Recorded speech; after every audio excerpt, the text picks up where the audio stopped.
Hello, Cleveland. Moved before from Mexico through Indiana and then to St. Joseph, Michigan, where we finally put real roots down. Had our kids grow up and made friends that are like family.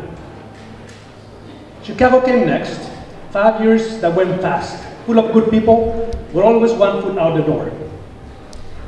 Everyone looked at us the same way when we told them that we were moving to Cleveland, Ohio. A look that said everything, like, I'm sorry.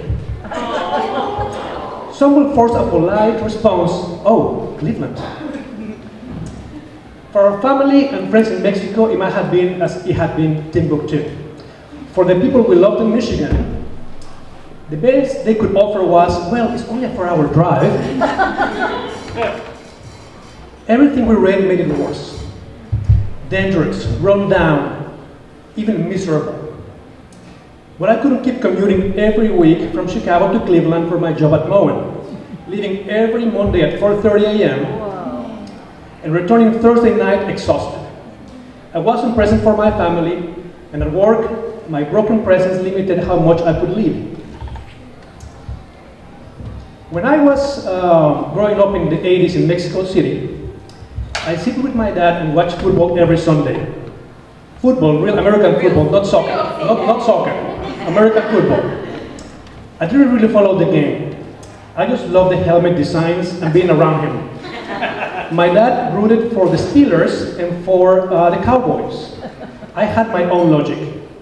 The Chargers had the best helmet. One Sunday afternoon in February, we were sweating in Mexico City's heat, and my dad and I were watching a game in the TV. On the screen, players tackled each other in the middle of a snowstorm.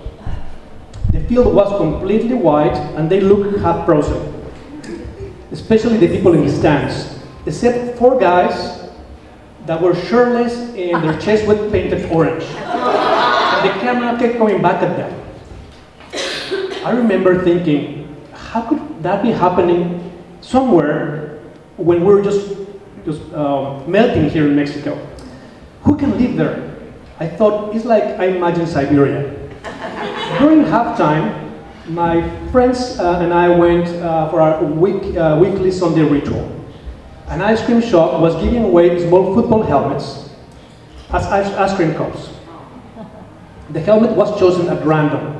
So every time felt like a surprise. I was hoping for the LA Rams. It was the only one missing in my collection.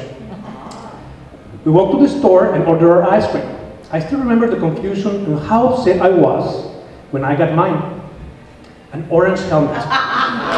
No logo, no nothing. Just plain orange. My friends holding their full helmets laughed, haha, what's that? It had to be a mistake. Maybe the shop had run out of the real ones. I complained to the attendant, but she shrugged. That's all they had, and she clearly didn't seem to know anything about football. When I went back home, I went straight to my dad and told him they had given me the wrong team. It was probably a made-up team. He laughed. Oh, that's the Browns, Los Cafés. From Cleveland, Ohio, he said. That's where the game we're watching is. Oh, you mean Siberia? Look at their helmet, it's orange. I was even more confused. You said they're the Browns, but the helmet is orange. I was so upset, I just threw that helmet in the trash.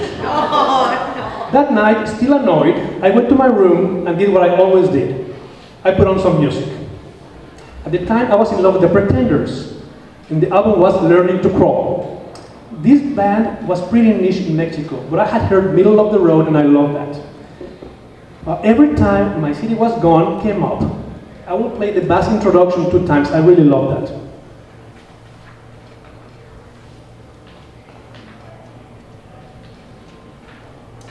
The Pretenders always sounded British to me. The phrasing, everything about them pointed to London. But their leader, Chrissie Hynde, was from Akron, Ohio. She left the Midwest and built something new in London. So we moved, left Chicago, and here we were in Cleveland. My daughter Anna started college at Purdue. We miss her deeply. My sons Diego and Mateo started a new school with no friends. And my wife was at home, not knowing a single person. And me, I was commuting to my job at Moen, finally coming home to my family instead of a hotel. But somehow I felt more displaced than before. In one of those early weeks, I made it home in time for dinner on a Friday night. In Chicago or Michigan, we'll have had friends, but this time it was just the four of us at the table eating in silence.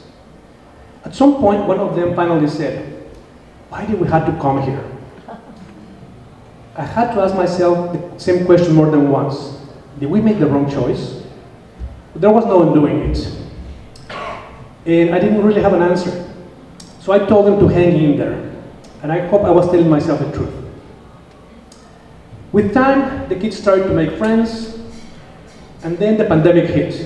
We were stuck, restless, and still unsure we belonged. With nowhere to go and some more free time, Mario and I started walking every day. Down the road to Lake Erie, through Rocky River Park, or to Metro Parks. Sometimes we just sit there watching families, the colors of the sky changing, the sunsets stretching more than we expected. There was something in the way people moved, unhurried and at ease. That started to soften us. Some early mornings, I brought my pens and stood by the lake or wandered in the metro parks, trying to capture what I was beginning to see. When I shared the paintings online, they sold immediately. People really loved this place deeply. As the city began to reopen, after the pandemic, the kids returned to their friends, and for Marilyn and me, nights in downtown turned into concerts and unexpected moments.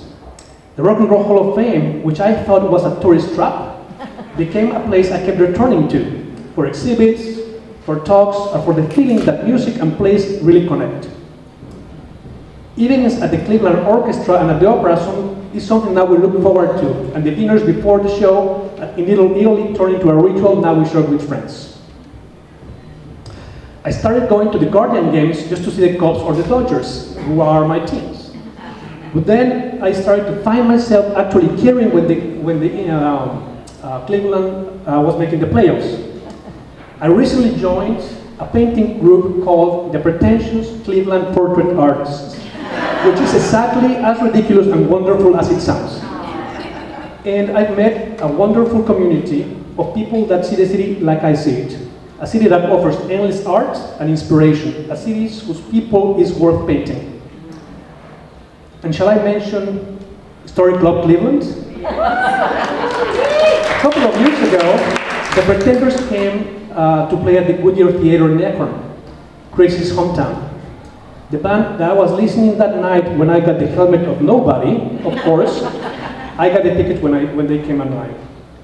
When the bass line for My City Was Gone hit, I was suddenly back in my bedroom in Mexico City, listening to the Pretenders album Learning to Crawl, not knowing why it moved me so much. Then Chrissy Hynde stepped into the mic and sang, "I went back to Ohio." I saw people making the arms move only Ohioans recognize, similar to the YMCA, but spelling O-H-I-O. In that moment, it finally made sense. The song I loved for decades, without fully understanding, was about here. Ohio, Cleveland, Akron, Cuyahoga Falls, places just down the road from where I live. Maybe the signs were there before I knew how to read them. A bright orange helmet no one wanted. A snow-covered field that looked like Other Planet. Or a song I loved that I had always known where I was headed before I did. And today, I don't feel divided. I feel multiplied. Even if I still don't trust that orange helmet. And yes.